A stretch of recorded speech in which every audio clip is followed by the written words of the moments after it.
नमस्कार दोस्तों, मैं हूं पुनीत और आप सुन रहे हैं प्रोग्राम कम्युनिटी कलर्स रेडियो उड़ान पर। और इस वक्त बज चुके हैं रात के 9 दिन शुक्रवार और कम्युनिटी कलर्स में आप सभी का हार्दिक स्वागत और अभिनंदन है। कम्युनिटी कलर्स एक ऐसा प्रोग्राम जिसमें होती हैं डिसेबिलिटी न्यूज़ और साथ ही साथ होते हैं बहुत सारी इंफॉर्मेशंस, जानकारियाँ, सूचनाएँ और बहुत से नए नए सेगमेंट्स भी। फ़िलहाल न्यूज़ बुलेटिन आप प्रोग्राम कम्युनिटी कलर्स में सुनते हैं जिसमें होती हैं डिसेबिलिटी न्यूज़, और बहुत जल्द हम आपके लिए कोई ना कोई नया सेगमेंट लेकर हाजिर हो जाएंगे प्रोग्राम में। हमारा प्रोग्राम कम्युनिटी कलर्स आप बहुत पसंद करते हैं, प्रोग्राम को बहुत प्यार देते हैं, हम आपके इसके लिए तहे दिल से शुक्रगुजार हैं। हम आपसे ये कहते रहते हैं कि अगर आप किसी तरह का कोई सेगमेंट इस प्रोग्राम में चाहते हैं तो आप हमें सजेशन दिया करें, सुझाव दिया करें, ताकि हम उन्हें अपने इस प्रोग्राम में इम्प्लीमेंट कर सकें। बहरहाल रेडियो उड़ान सुनने के लिए आप हमारी वेबसाइट विजिट कर सकते हैं www.radioudan.com, जहां पर हमारे वेब पेज पर भी प्ले बटन प्रेस करके आप रेडियो उड़ान सुन सकते हैं। और वैसे प्ले स्टोर और ऐप स्टोर दोनों पर हमारी ऐप्स अवेलेबल हैं और बहुत सारे थर्ड पार्टी प्लेटफॉर्म्स पर जैसे गूगल और एलेक्सा, एप्पल और यहाँ तक कि रिनोवा म्यूजिक पर भी हमारी रेडियो उड़ान स्ट्रीमिंग अवेलेबल है और ट्यून इन पर भी आप रेडियो उड़ान सुन सकते हैं। हमारा फेसबुक पेज लाइक करें, हमारे ट्विटर को फॉलो करें, हमारा यूट्यूब चैनल सब्सक्राइब करें, हमारे व्हाट्सएप ग्रुप्स को ज्वाइन करें। प्रोग्राम कम्युनिटी कलर्स आप सुन रहे हैं मेरे यानी पुनीत के साथ। बिना देर किए सबसे पहले आइए सुन लेते हैं न्यूज हेडलाइंस। सुप्रीम कोर्ट में पहली बार बोलने और सुनने में अक्षम वकील ने की बहस, जानेंगे संकेतों की भाषा कैसे समझ पाए chief justice of India. High court ने अल्जाइमर से पीड़ित महिला की बेटी को संरक्षक के रूप में किया नियुक्त। प्रधानमंत्री द्वारा दिव्यांग खेलों के लिए अटल बिहारी प्रशिक्षण केंद्र का उद्घाटन। सुनेंगे जॉब अलर्ट्स, दिव्यांगों को दिए गए उपकरण, देहदान का आह्वान। झारखंड उच्च न्यायालय ने राज्य को अदालतों, न्यायाधिकरणों में विकलांग अनुकूल बुनियादी इंफ्रास्ट्रक्चर प्रदान करने के दिए निर्देश। भारत में रेलवे स्टेशन को CSR समर्थन के साथ विकलांग लोगों के लिए बनाया जाएगा अधिक सुलभ। WBC PCR Bengali quarterly magazine ने शुरू की ब्रेल में पत्रिका। नई विकलांगता पेंशन से सैनिकों को फायदा या नुकसान, CDS ने बताई एक एक बात। कार्डिनल ने कहा दिव्यांगों का डेटाबेस बनाएं, उन्हें चर्च की गतिविधियों में शामिल करें। विश्वविद्यालय की प्रथम महिला कुलपति प्रोफेसर राजवीर सिंह की पत्नी डॉक्टर शरणजीत कौर को बनाया गया chairperson of rehabilitation council of India. Coma में पड़े पति के इलाज के लिए पत्नी बेच सकेगी संपत्ति, इलाहाबाद हाईकोर्ट ने दिया अधिकार। दिव्यांग दंपति को धमकाने के मामले में रिपोर्ट दर्ज। न्यूज हेडलाइंस के बाद बारी डिटेल्ड न्यूज बुलेटिन की, लेकिन उससे पहले छोटा सा ब्रेक के बाद वापस आएंगे। सुनते रहिए program community colours only on radio Udaan, a flight of life. Hello from hidden voices, one vision, one voice, and that has led to more than 1,000 hidden voices getting together to empower visually impaired and economically challenged children and adults across India by opening up the world of books to them.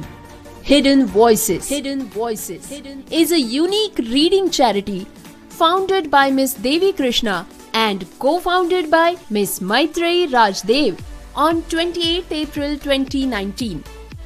An experienced psychotherapist and a counselor with proficiency in the diverse domains of education and human resource management, Ms. Devi has roped in volunteers from across India to read out and create audiobooks in various languages, with Mr. Sudhish P. as a partner and Ms. Cincy Thomas as its president. Hidden Voices now has a total of more than 1,500 in-house readers and is linked with many clubs from JNU, Pune and South India, which gives it more than 3,000 readers. It has volunteers as young as 5 years to as experienced as 82 years. The readers are divided into groups according to age and the language chosen. Hidden Voices has now a steady inventory of books, both informative and fictional, in almost 20 languages. The audiobooks have been utilized by various institutions and groups like Fergusson College Pune, Lit the Light, Duty, Madras Club, etc. More than 50,000 lives have been touched and enriched by this program. For more information, send us an email on hiddenvoices2020@gmail.com. Program में आप सभी का स्वागत। Detailed news bulletin जारी है। दोस्तों नमस्कार। शुक्रवार का दिन आ चुका है और हम हैं हाजिर फिर से एक बार आपके साथ आपके लिए लेकर आपका favourite news and update program community colours. तो बिना समय गवाए आइए शुरुआत करते हैं आज के प्रोग्राम की। आज की पहली खबर है सुप्रीम कोर्ट से। दोस्तों सुप्रीम कोर्ट में पहली बार किसी सुनने और बोलने में अक्षम वकील ने सांकेतिक दुभाषिए की मदद से केस में बहस की है। दोस्तों इस मामले में देश के मुख्य न्यायाधीश CJI DY चंद्रचूड़ के रुख ने इस मामले को और अधिक संवेदनशील बना दिया है। सुनने और बोलने में अक्षम महिला वकील के दुभाषिए को वर्चुअल सुनवाई के दौरान ऑन स्क्रीन जगह देने को कहा। इससे पहले सुप्रीम कोर्ट के मॉडरेट ने उसे स्क्रीन पर लाने से मना कर दिया था। दोस्तों ये मामला शुक्रवार 22 सितंबर का है। एक सामान्य सी सुबह में देश के सर्वोच्च न्यायालय की वर्चुअल सुनवाई हो रही थी, तभी स्क्रीन पर एक छोटी सी विंडो उभरी। उसमें एक व्यक्ति को सांकेतिक भाषा में अदालती कार्रवाई की व्याख्या करते हुए दिखाया गया। भारतीय सांकेतिक भाषा ISL के दुभाषिया सौरभ राय चौधरी उस विंडो में दिख रहे थे, जिनकी उपस्थिति की व्यवस्था advocate on record Sanchita N द्वारा की गई थी। संचिता ने ये कोशिश अपनी सुनने में अक्षम कनिष्ठ एडवोकेट सारा सनी के लिए की थी। संचिता कहती है कि उनकी जूनियर वकील सुनने में अक्षम है, उनका नाम सारा सनी है। वो मामले की सुनवाई में अपना पक्ष रखना चाहती थी और खुली अदालत की प्रक्रिया में सक्रिय रूप से भाग लेना चाहती थी। रिपोर्ट के मुताबिक मॉडरेटर से शुरुआती प्रतिरोध का सामना करना पड़ा, जिसने उन्हें बताया कि दुभाषिए को अदालत की कार्रवाई की पूरी अवधि के दौरान अपना वीडियो चालू रखने की अनुमति नहीं दी जा सकती। हालांकि मामले की सुनवाई कर रहे CJI चंद्रचूड़ ने दुभाषिए को अपना वीडियो चालू रखने की अनुमति दे दी और कहा बेशक दुभाषिया कार्रवाई में शामिल हो सकता है, इसमें दिक्कत की कोई बात नहीं है। वर्चुअल कोर्ट रूम में इस तरह की सुनवाई पहली बार हो रही थी। इसे लोग आश्चर्यचकित होकर देख रहे थे। दुभाषिए सौरभ की गति देखकर सभी अचंभित थे। सॉलिसिटर जनरल तुषार मेहता भी उनकी तारीफ करने से खुद को नहीं रोक पाए। मेहता ने कहा जिस गति से उन्होंने सांकेतिक भाषा में व्याख्या करने का काम किया है वो अद्भुत है। भारत की पहली प्रैक्टिसिंग सुनने और बोलने में अक्षम वकील सारा सनी ने दुभाषिया द्वारा सुप्रीम कोर्ट में सुनवाई करने पर खुशी जताई और चीफ जस्टिस DY चंद्रचूड़ की प्रशंसा की, जो विकलांग व्यक्तियों तक न्याय की समान पहुंच के मुखर समर्थक रहे हैं। उन्होंने कहा है कि chief justice of India CJI ने उदाहरण स्थापित कर दिया है और विशेष रूप से विकलांग व्यक्तियों के लिए उन्होंने दरवाजा खोल दिया है। हालांकि इस बार मैं मामले की बहस के लिए वहां नहीं थी, लेकिन मेरी सीनियर संचिता ने मेरे लिए दरवाजे खुलवाए थे और उन्होंने ये साबित करने की कोशिश की कि शारीरिक रूप से अक्षम व्यक्ति भी किसी से पीछे नहीं। सारा ने बैंगलोर स्थित सेंट जोसेफ कॉलेज से लॉ से LLB किया है। दोस्तों अब हम सुनने वाले हैं एक खबर मुंबई से। बॉम्बे हाई कोर्ट ने अल्जाइमर रोग के उन्नत चरण से पीड़ित एक महिला जो 61 साल की है, उनकी बेटी को उनका कानूनी अभिभावक नियुक्त किया है। न्यायमूर्ति सुनील शुक्रे और न्यायमूर्ति फिरदौश पूनीवाला ने शुक्रवार को सभी अधिकारियों को निर्देश दिया कि वे उन्हें अपनी मां की चल और अचल संपत्तियों को संचालित करने या प्रबंधित करने की अनुमति दे। उनकी बेटी की उम्र है 35 साल और याचिका में वे कहती हैं कि उनके पिता की मई 2022 में मृत्यु हो गई और उनकी मां की चिकित्सा स्थिति के कारण पारिवारिक पेंशन का खाता निष्क्रिय हो गया है। उनकी मां के पास अचल संपत्ति है।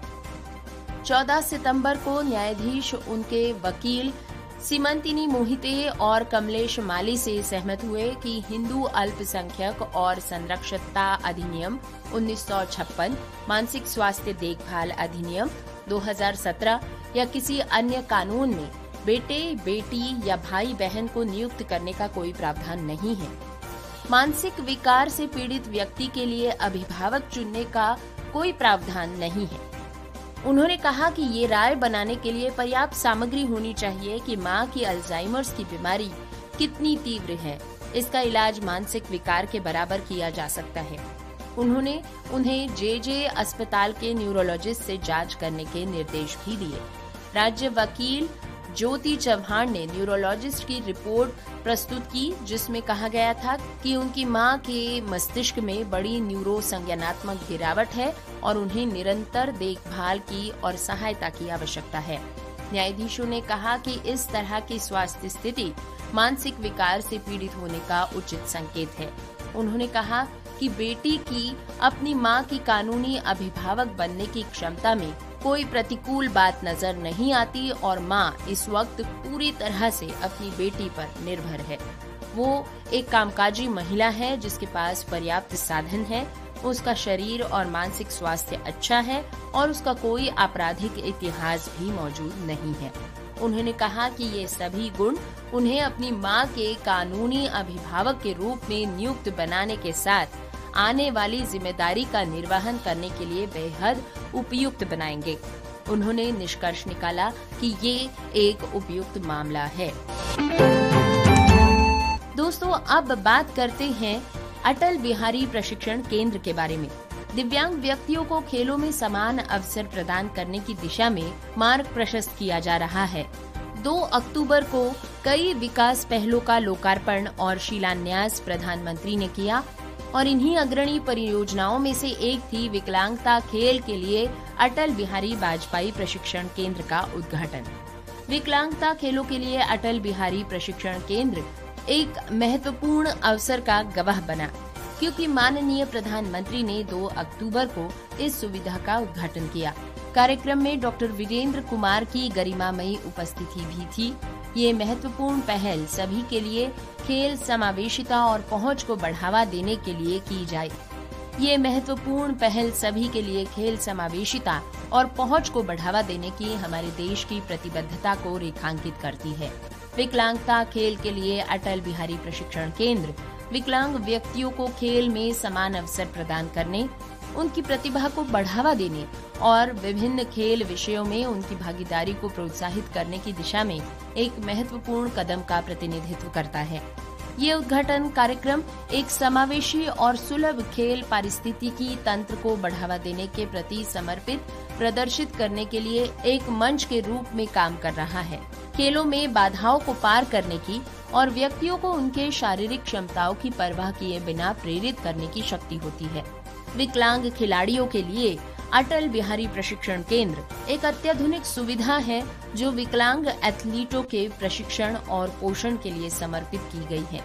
इसमें दिव्यांग एथलीटों के लिए सर्वोत्तम संभव प्रशिक्षण वातावरण प्रदान किया जाता है, जिसके तहत विश्व स्तरीय बुनियादी ढांचा और कोचिंग स्टाफ भी प्रोवाइड किया जाता है। ये दिव्यांग जन सशक्तिकरण विभाग, सामाजिक न्याय एवं अधिकारिता मंत्रालय, भारत सरकार द्वारा स्थापित एक स्वायत्त निकाय है। मानदंडों के अनुसार ये पूरी तरह से पहुंच के साथ पैरा खिलाड़ियों PWD के लिए खेल के लिए एक अत्याधुनिक अंतर्राष्ट्रीय स्तर का उत्कृष्ट केंद्र स्थापित करता है। विशेष खेल बुनियादी ढांचे का निर्माण करना ताकि पैरा खिलाड़ी केंद्र में कठोर और विशेष प्रशिक्षण प्राप्त कर सके। दिव्यांग खिलाड़ियों के लिए दुनिया में अन्य जगहों पर उपलब्ध नवीनतम सुविधाओं के बराबर प्रशिक्षण सुविधाएं प्रदान करना। अधिक संख्या में खेल गतिविधियों में दिव्यांगजनों की भागीदारी सुनिश्चित करना और उन्हें अंतर्राष्ट्रीय प्रतियोगिताओं में प्रभावी ढंग से प्रतिस्पर्धा करने में सक्षम बनाना। समाज में उनके एकीकरण को सुविधाजनक बनाने के लिए दिव्यांगजनों में आत्मविश्वास पैदा करने और अपनेपन की भावना विकसित करने में मदद करना। कैबिनेट ने केंद्र की स्थापना के लिए 34 एकड़ के क्षेत्र में 151.16 करोड़ के बजट को मंजूरी दी थी, जिसके तहत ये कार्यक्रम चलाया जा रहा है। दोस्तों, प्रोग्राम में अब बारी है जॉब अलर्ट सुनने की। तो आज के हमारे सभी जॉब अलर्ट्स आते हैं अमेज़न से। अमेज़न में प्रबंधक जोखिम जांच L4 माने रिस्क इन्वेस्टिगेशंस के लिए मैनेजर की जरूरत है। यहाँ पर प्रबंधक जोखिम जांच यानी रिस्क इन्वेस्टिगेशंस मैनेजर्स को टीम के प्रदर्शन की अपेक्षाओं और लक्ष्यों को प्रबंधित करके व्यक्तिगत कोचिंग, फीडबैक सत्र और साप्ताहिक 1-on-1 प्रदान करके अपनी टीम को दृष्टि और दिशा निर्धारित करने के लिए नियुक्त किया जाना है। इसके लिए बुनियादी योग्यताएं हैं परिचालन माने operational and retail management experience 4 साल का, टीम प्रबंधन या टीम मैनेजमेंट एक्सपीरियंस 2 साल का, उन्नत स्तर पर माइक्रोसॉफ्ट ऑफिस उत्पादों और अनुप्रयोगों विशेष रूप से MS एक्सेल वर्ड का ज्ञान, 6 सिग्मा टूल्स और लीन तकनीकों के साथ अनुभव, संचालन जोखिम, धोखाधड़ी जांच आदि का अनुभव। कार्य का प्रकार है फुल टाइम यानी पूरे समय और इसके लिए आपको एप्लीकेशन करना होगा 3 नवंबर से पहले। इसी के साथ अमेज़न का दूसरा ओपनिंग आता है खाता प्रबंधन अमेज़न ब्रांड विशेषज्ञ माने Amazon brand specialist account management के लिए। एक ब्रांड विशेषज्ञ के रूप में आपको व्यापार सेवाओं की अमेज़न विक्रेता सेवा टीम का हिस्सा बनना होगा। आपके पास अमेज़न AVS विक्रेताओं के प्रबंधन के लिए रणनीति को आकार देने और वितरित करने में मदद करने का रोमांचक अवसर होगा। जॉब प्रकार है पूरा समय यानी फुल टाइम और इसके लिए आपको 30 नवंबर से पहले अप्लाई करना होगा। अमेज़न की तीसरी ओपनिंग है अमेज़न सीनियर अब्यूज स्पेशलिस्ट के लिए। सीनियर अब्यूज स्पेशलिस्ट यानी वरिष्ठ दुर्व्यवहार विशेषज्ञ, अब्यूज रिस्क मैनेजमेंट ऑपरेशंस, दुरुपयोग पैटर्न MO। ये पोस्ट अमेज़न में शुरू की गई थी। दुरुपयोग जोखिम खनन जांच का मुख्य काम रियायतों के नुकसान को कम करने में मदद करना। जॉब का टाइप है फुल टाइम, जगह है बेंगलोर और हैदराबाद और इसके लिए आपको एप्लीकेशन करना होगा 3 नवंबर से पहले। दोस्तों, खबर है झारखंड उच्च न्यायालय से। हाल ही में राज्य सरकार को राज्य की सभी अदालतों, अर्ध न्यायिक निकायों और न्यायाधिकरणों में विकलांग अनुकूल बुनियादी ढांचा प्रदान करने के निर्देश दिए गए हैं। मुख्य न्यायाधीश संजय कुमार मिश्रा और न्यायमूर्ति राजेश शंकर की पीठ ने कहा कि कानून के तहत राज्य को विकलांग व्यक्तियों के अधिकार नियम 2017 की अधिसूचना के 5 साल के भीतर ऐसी सुविधाएं प्रदान करना अनिवार्य है। पीठ ने आदेश दिया कि चूंकि उक्त समय सीमा पहले ही समाप्त हो चुकी है, इसलिए ऐसी सुविधाएं 6 महीने के भीतर प्रदान की जानी चाहिए। कोर्ट ने अपने आदेश में कहा कि मामले को ध्यान में रखते हुए हम इस रीट याचिका को स्वीकार करते हैं और निर्देश देते हैं कि चूंकि 5 साल पहले ही बीत चुके हैं, इसलिए उक्त सुविधाएं किसी भी अदालत, न्यायाधिकरण, प्राधिकरण, आयोग या अन्य किसी न्यायिक या अर्ध न्यायालय में प्रदान की जाएंगी। ये आदेश People's Union for Civil Liberties द्वारा दायर एक जनहित याचिका पर पारित किया गया था, जिसमें राज्य सरकार को सभी अदालतों और न्यायिक और अर्ध न्यायिक मंचों पर न्यूनतम 2 व्हील चेयर उपलब्ध कराने का निर्देश देने की मांग की गई थी। इसके अतिरिक्त याचिका में विकलांग व्यक्तियों के अधिकार अधिनियम 2016 की धारा 12 और 45 के अनुसार विकलांग व्यक्तियों को समायोजित करने के लिए उपयुक्त बुनियादी ढांचे के कार्यान्वयन की भी मांग की गई है। इस साल जून में कोर्ट ने राज्य को उचित निर्देश लेने और जवाबी हलफनामा दायर करने का निर्देश दिया था। हालांकि चूंकि राज्य द्वारा कोई हलफनामा दायर नहीं किया गया था, अदालत ने निष्कर्ष निकाला कि सरकार को याचिकाकर्ता द्वारा की गई प्रार्थना पर कोई आपत्ति नहीं है। ये झारखंड राज्य का कर्तव्य है कि वो दिव्यांग व्यक्तियों को सुविधाएं प्रदान करे। न्यायालय ने राज्य को 6 महीने के भीतर ऐसा करने के निर्देश दिए हैं। कोर्ट ने आदेश दिया कि झारखंड के मुख्य सचिव दिव्यांग व्यक्तियों को बुनियादी ढांचा और अन्य सुविधाएं प्रदान करने के लिए विभाग प्रभारी को उचित निर्देश जारी करके हमारे आदेश का पालन करेंगे। डिटेल न्यूज बुलेटिन जारी है, लेकिन इससे पहले वक्त एक बार फिर एक छोटे से ब्रेक का है। ब्रेक के बाद फिर मिलेंगे। सुनते रहिए program community colours only on radio Udaan, a flight of life. Hidden voices की तरफ से आप सभी का स्वागत। हिडन वॉइसेस, एक दृष्टि एक आवाज, और इसने पूरे भारत में दृष्टिबाधित और आर्थिक रूप से विकलांग बच्चों और वयस्कों को किताबों की दुनिया खोलकर सशक्त बनाने के लिए 1000 से भी अधिक छिपी हुई आवाजों को मिलाया है। 28 अप्रैल 2019 को देवी कृष्णा द्वारा स्थापित और सुश्री मैत्री राजदेव द्वारा सह संस्थापित हिडन वॉइसेस एक अद्वितीय रीडिंग चैरिटी है। देवी एक अनुभवी मनोचिकित्सक और काउंसलर है और ह्यूमन रिसोर्स मैनेजमेंट की एक दक्ष प्रबंधक है।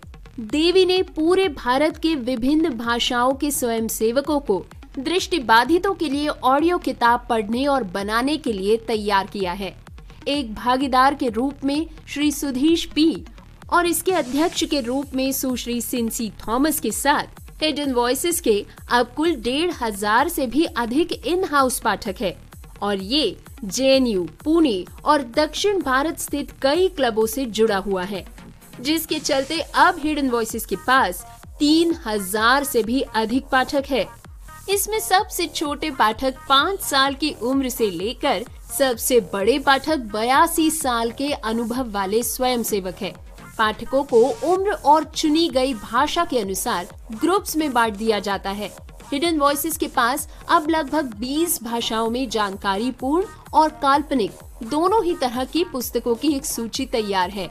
इन ऑडियो पुस्तकों का उपयोग विभिन्न संस्थानों और समूहों जैसे कि Fergusson college Pune, lit the light, Dyuti, Madras club आदि द्वारा किया गया है।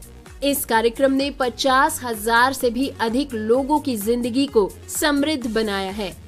अधिक जानकारी के लिए हमें ईमेल करें hiddenvoices2020@gmail.com पर। प्रोग्राम में आप सभी का स्वागत। डिटेल्ड न्यूज बुलेटिन जारी है।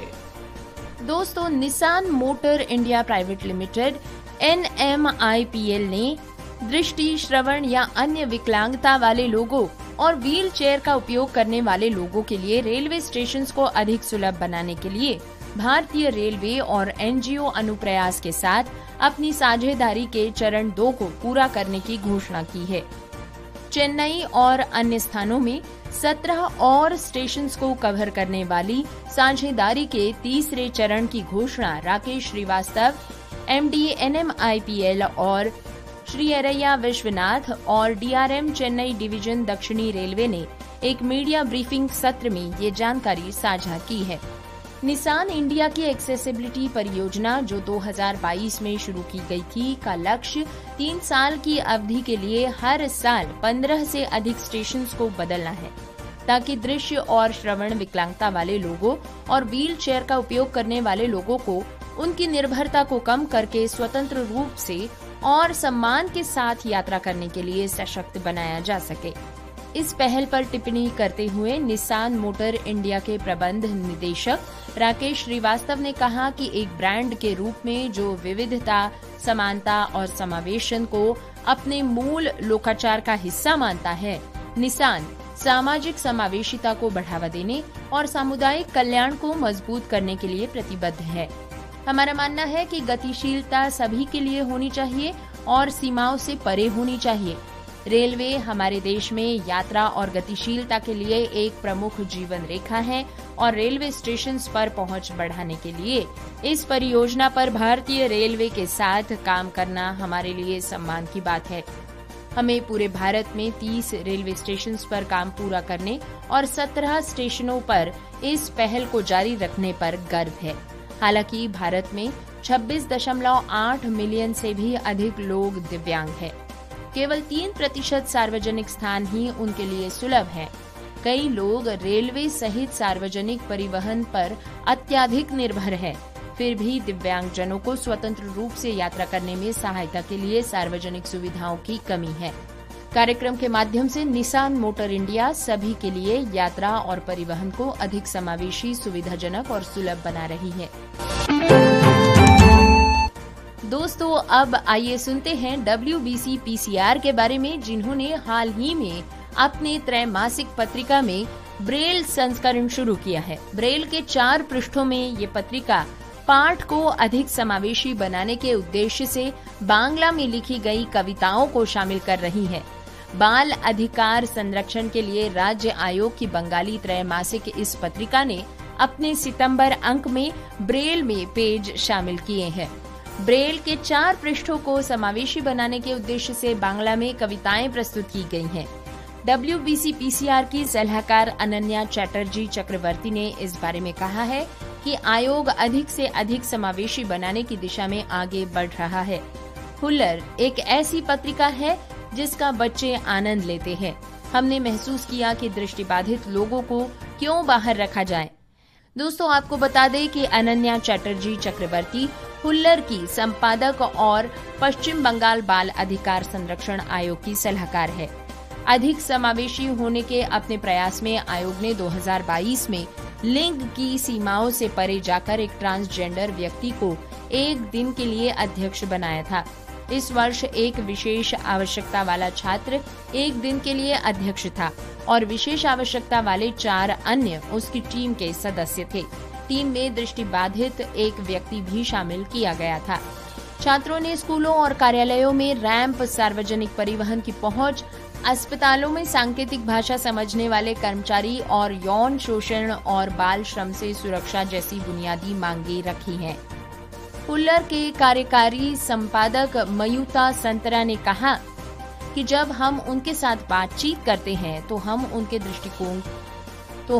दृष्टिकोण और जरूरतों को भी समझ पाते हैं और इसीलिए हमने शुरुआत कविताओं से की है। दोस्तों, हुल्लर मुख्य रूप से कविताओं, कहानियों, चित्रों और रेखा चित्रों वाली बच्चों की पत्रिका है।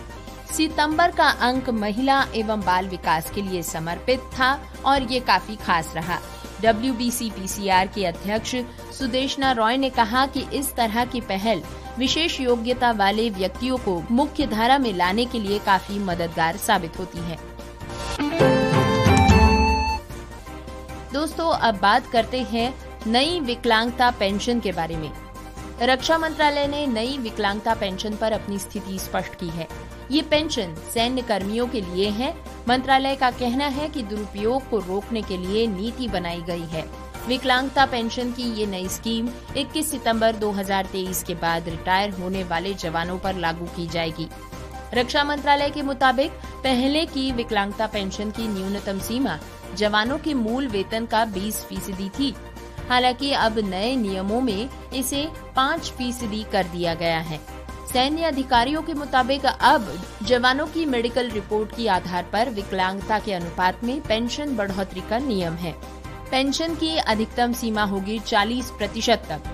नए प्रावधानों के अंतर्गत ये 5% से बढ़कर 10 और इसकी अधिकतम सीमा 40% तक जा सकती है। इस नीति के बारे में chief of defence staff general Anil Chauhan ने कहा कि नया नियम लाने की बड़ी वजह है ताकि फोर्स को सही तरीके से ऑपरेशनल रूप से तैयार रखा जा सके, उन्हें मोटिवेटेड रखा जा सके, पुराने नियम के दुरुपयोग को रोका जा सके। पेंशन के एंटाइटलमेंट और एम्यूलमेंट में कोई बदलाव नहीं हुआ है। विकलांग होने के बाद भी अगर कोई सेना में रहता है तो उसे इम्प्रेड रिलीफ मिलेगा।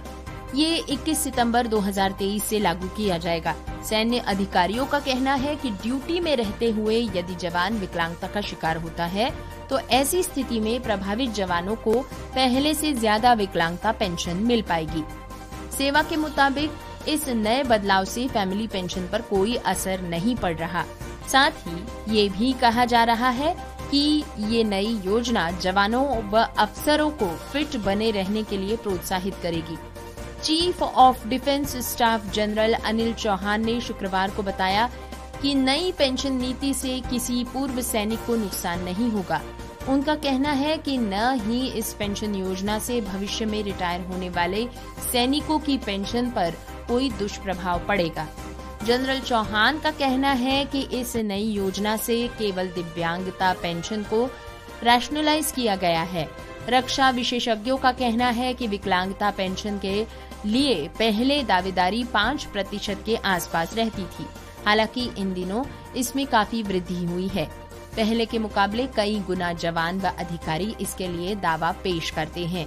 नई दिव्यांगता पेंशन नीति को लेकर भ्रम। ऐसे में दुरुपयोग करने के लिए पेंशन की नई नीति बनाई गई है। नई दिव्यांगता पेंशन नीति को लेकर भ्रम की स्थिति बनी हुई है। मौजूदा कार्यरत सैन्य अधिकारियों व जवानों समय पूर्व एवं रिटायर्ड जवानों में इस नई योजना को लेकर असमंजस है। इसे दूर करने के लिए 3 सेनाओं ने 3 अक्टूबर को पूर्व सैनिक संगठन के प्रतिनिधियों के साथ एक बैठक कर उन्हें इस विषय में जानकारी भी दे दी है। दोस्तों, डॉक्टर शरणजीत को भारतीय पुनर्वास परिषद का नया अध्यक्ष नियुक्त किया गया है। प्रख्यात सामाजिक कार्यकर्ता और दिव्यांग जन समुदाय के कल्याण के क्षेत्र में एक अग्रणी कार्यकर्ता डॉक्टर शरणजीत कौर आज भारतीय पुनर्वास परिषद नई दिल्ली के नए अध्यक्ष के रूप में शामिल हुई, जो पुनर्वास के क्षेत्र में एक प्रमुख संस्थान है। डॉक्टर शरणजीत इस प्रमुख भूमिका में प्रचुर अनुभव और विशेषज्ञता लेकर आई है, जिससे ये नियुक्त परिषद के लिए एक महत्वपूर्ण मील का पत्थर बन गई है। विकलांग बच्चों के उत्थान और सशक्तिकरण के लिए 28 वर्षों से अधिक समय समर्पित करने के बाद सामाजिक कार्य के क्षेत्र में डॉक्टरेट डॉक्टर शरणजीत के पास बधिर कल्याण क्षेत्र में समृद्ध और अनुभव और विशेषज्ञता भी मौजूद है। आरसीआई के अध्यक्ष के रूप में अपनी भूमिका में डॉक्टर शरणजीत देश भर में पुनर्वास पेशेवरों और सेवाओं को बढ़ावा देने और विनियमित करने के लिए परिषद के मिशन की देखरेख और मार्गदर्शन की जिम्मेदार होंगी। विकासशील नीतियां, मानक और दिशा निर्देश इनमें शामिल है, जो विकलांग व्यक्तियों के लिए देखभाल और सहायता की उच्चतम गुणवत्ता को सुनिश्चित करेंगे। चेयरपर्सन देश में पुनर्वास और विकलांगता अध्ययन के क्षेत्र को आगे बढ़ाने के लिए सरकारी एजेंसी, शैक्षणिक संस्थानों और गैर सरकारी संगठनों सहित हितधारकों के साथ मिलकर काम करेंगे। डॉक्टर शरणजीत 1993 में एक प्रशिक्षक के रूप में Haryana Kalyan society for persons with hearing and speech impairment यानी HWSPSHI पंचकुला में शामिल हुई और 2017 में इसके अध्यक्ष के स्तर तक पहुंच गई। अपने 5 साल के कार्यकाल के दौरान डॉक्टर शरणजीत ने कई अग्रणी काम किए। इन विशेष बच्चों की शिक्षा, पहुंच, कौशल विकास, रोजगार और सामाजिक एकीकरण के संदर्भ में उन्होंने नई पहल चलाई। डिजिटल साइन लैंग्वेज लैब, बधिर हुनर, भारतीय सांकेतिक भाषा, पाठ्य पुस्तकों का विकास आदि जैसी पहलों के साथ समाज में बधिर कल्याण और सशक्तिकरण के संबंध में बहुत कम समय में उन्होंने बड़ा परिवर्तन लाया है। डॉक्टर शरणजीत ने सैकड़ों उत्साही लोगों को सोसाइटी के आजीवन सदस्यों और स्वयंसेवकों के रूप में शामिल किया। उन्होंने सोसाइटी के संसाधनों के पूल को व्यापक बनाने के लिए सहयोग के माध्यम से विश्वविद्यालयों, संस्थानों और व्यावसायिक घरानों जैसे हितधारकों को भी एक साथ लाया। उनके नेतृत्व में सोसाइटी में नीतिगत स्तर पर व्यापक परिवर्तन हुए। चैरिटी से डिग्निटी तक का उनका दृष्टिकोण बधिर बच्चों के प्रति दृष्टिकोण को बदलने में महत्वपूर्ण रहा है। उनके नेतृत्व में सोसाइटी ने पिछले 5 वर्षों में 5 राष्ट्रीय और 30 राज्य पुरस्कार जीते हैं, जिसमें प्रतिष्ठित वर्ष 2020 के लिए विकलांग व्यक्तियों के सशक्तिकरण के लिए राष्ट्रीय पुरस्कार भी शामिल है, जो उन्हें तत्कालीन राष्ट्रपति श्री रामनाथ कोविंद द्वारा प्रदान किया गया था। अपनी नियुक्ति के जवाब में डॉक्टर शरणजीत ने कहा, मैं इस भूमिका को निभाने के लिए बेहद सम्मानित महसूस कर रही हूँ और ये सुनिश्चित करने के लिए अथक प्रयास करने के लिए प्रतिबद्ध हूँ कि आरसीआई पुनर्वास के क्षेत्र में उत्कृष्टता का प्रतीक बनी रहे और हम अधिक प्रयास करेंगे एक समावेशी और सुलभ समाज बनाने में, जहां विकलांग व्यक्तियों को व्यापक तरीके से सशक्त बनाया जा सके। दोस्तों, खबर है गोवा से। गोवा और दमन के आर्क बिशप फिलिप नेरी कार्डिनल फिराओ ने सभी पल्लियों से विकलांग व्यक्तियों का एक डेटाबेस बनाने और चर्च की गतिविधियों में उनकी पूर्ण भागीदारी सुनिश्चित करने के लिए एक योजना विकसित करने का आह्वान किया है। आर्क बिशप ये भी चाहते हैं कि चर्च की इमारतों और वेबसाइटों को दिव्यांगों के सुलभ बनाया जाए और उन्हें वेदी सर्वर और गाना बजाने वालों के सदस्यों जैसी भूमिकाओं में शामिल होने के लिए प्रोत्साहित किया जाए। अन्य उपायों में संवेदीकरण कार्यक्रम, सांकेतिक भाषा में प्रशिक्षण और दिव्यांगजनों को रोजगार के अवसरों और सरकारी सहायता तक पहुंचने में सहायता करना शामिल है। प्रस्ताव कारितास गोवा द्वारा पादरी और आम लोगों के परामर्श से तैयार किए गए थे। चर्च की गतिविधि में विकलांग व्यक्तियों की अधिक भागीदारी सुनिश्चित करने और उन्हें सशक्त बनाने की दिशा में एक महत्वपूर्ण कदम में गोवा और दमन के आर्क बिशप फिलिप नेरी कार्डिनल फेराओ ने सभी पैरिशों से विकलांगों का एक डेटाबेस बनाने और पैरिश योजना तैयार करने के लिए कहा है। फेराओ ने पुजारियों और चर्च निकायों से दिव्यांगों को शामिल करने की दिशा में कई उपाय लागू करने के लिए कहा है, जिसमें पैरिश देहाती परिषदों में दिव्यांगों का उचित प्रतिनिधित्व, विकलांगता, उपयुक्त भाषा का उपयोग करने के लिए वफादार लोगों को जागृत करना, विकलांगता के विभिन्न पहलुओं पर संवेदीकरण कार्यक्रम आयोजित करना और उन्हें सुनिश्चित करना शामिल है। जो लोग कैटेचिज्म पढ़ाते हैं वे सांकेतिक भाषा से परिचित होते हैं और सांकेतिक भाषा में वे जनता को मैसेज प्रसारित कर सकते हैं। सांकेतिक भाषा में जन समूह के लिए पुजारियों की पहचान की जाएगी। वो दिव्यांगजनों को बेहतर रोजगार के अवसर दिलाने में चर्च की सहायता पर भी विचार कर रहे हैं। लागू किए जाने वाले प्रस्तावों में से एक में कहा गया है कि पैरिश देहाती परिषद के भीतर से एक टीम को ये सुनिश्चित करना होगा कि विकलांग व्यक्तियों को नौकरी उन्मुख कौशल और रोजगार के अवसरों तक पहुंचने के लिए उचित प्रशिक्षण मिल सके। लागू किए जाने वाले एक अन्य प्रस्ताव में कहा गया है कि पीडब्ल्यूडीज को उनकी पात्रता के रूप में सरकार से चिकित्सा, आर्थिक सहायता और अन्य सुविधाएं प्राप्त करने में सहायता की जानी चाहिए। दोस्तों, खबर है उत्तर प्रदेश के मथुरा से। यहाँ पर विकलांगता सहायता संस्थान ने अग्रवाल जन कल्याण समिति द्वारा संचालित अंतिम संस्कार वस्तु सुविधा केंद्र विकास बाजार के सौजन्य से सरस्वती शिशु मंदिर दीन दयाल नगर में कृत्रिम अंग उपकरण वितरण दिव्यांग सहायता समारोह आयोजित किया है। इसमें 4 ट्राइसिकल, व्हीलचेयर 1, सिलाई मशीन 3, कृत्रिम पैर 7, कैलिपर 5, बैसाखी 4, श्रवण यंत्र 2, अग्रवाल जन कल्याण समिति के मान्यवरों के हाथों से दिव्यांगों को भेंट किए गए। संचालन कर रहे विकलांग संस्था के सचिव प्रेम शंकर अग्रवाल ने लोगों से देहदान, नेत्रदान करने की अपील की।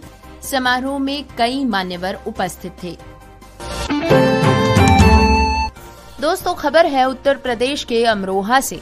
नौगावा सादात पुलिस ने दिव्यांग दंपति को धमकाने के मामले में रिपोर्ट दर्ज की है।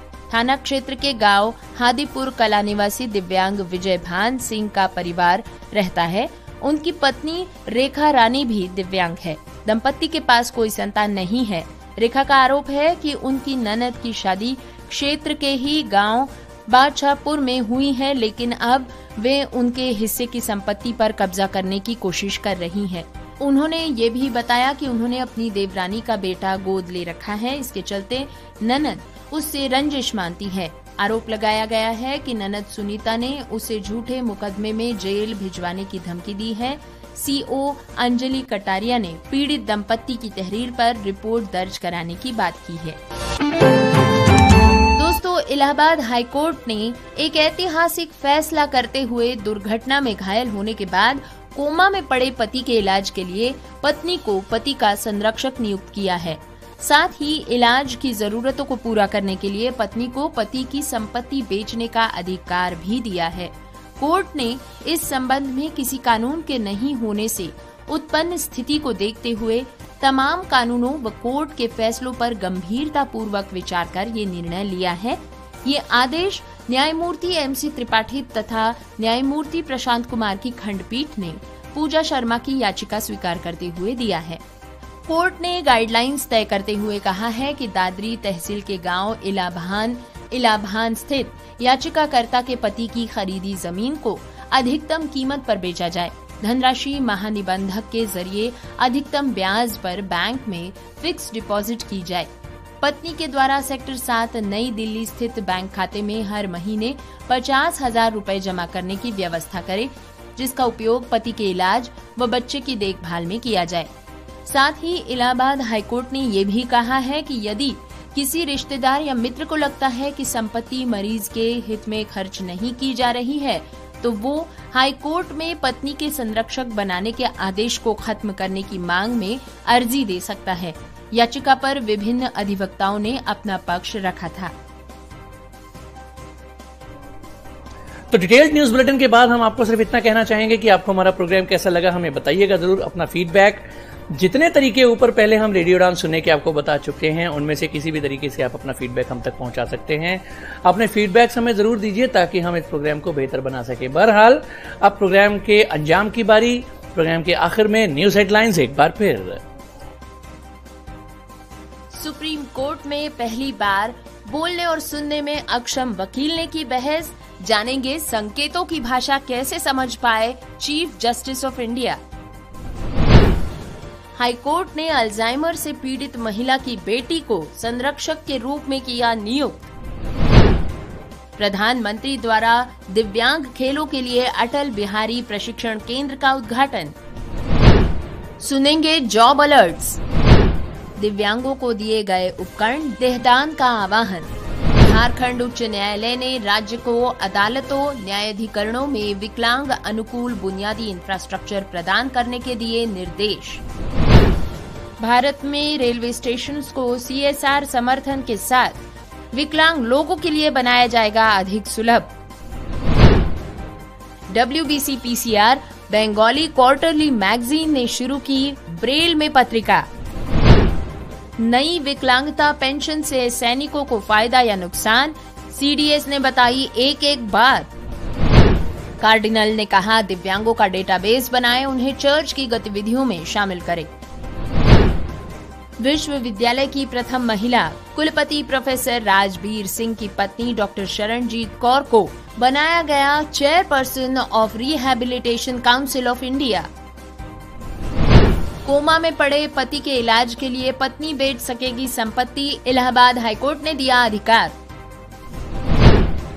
दिव्यांग दंपति को धमकाने के मामले में रिपोर्ट दर्ज।